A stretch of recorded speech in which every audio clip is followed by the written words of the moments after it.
أن هناك مؤسسات دولية أو محلية أخرى تعمل في القطاع يمكن الخدمات، ولكن لا شك هناك تأثير كبير على هؤلاء المدنيين الذين فعلا يدفعون يعني ثمنا غاليا لهذه الأعمال. يجب القانون الدولي يجب حماية المدنيين والعمل على تجنيبهم نتائج هذه الأعمال العدائية. هذا الموضوع الذي نرفعه باستمرار مع الأطراف، وسوف نستمر بالقيام في ذلك بالأيام القادمة. ولكن أولويتنا اليوم كما ذكرت الإغاثة والوصول إلى منطقة الشجاعية لإخلاء الجرحى بأسرع طريقة ممكنة.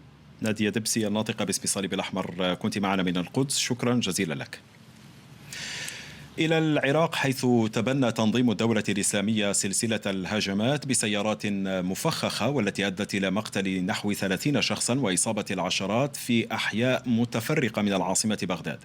هذا فيما واصلت الطائرات الحربية قصف مواقع المسلحين في محافظتي الأنبار وصلاح الدين لمنعهم من الزحف نحو العاصمة.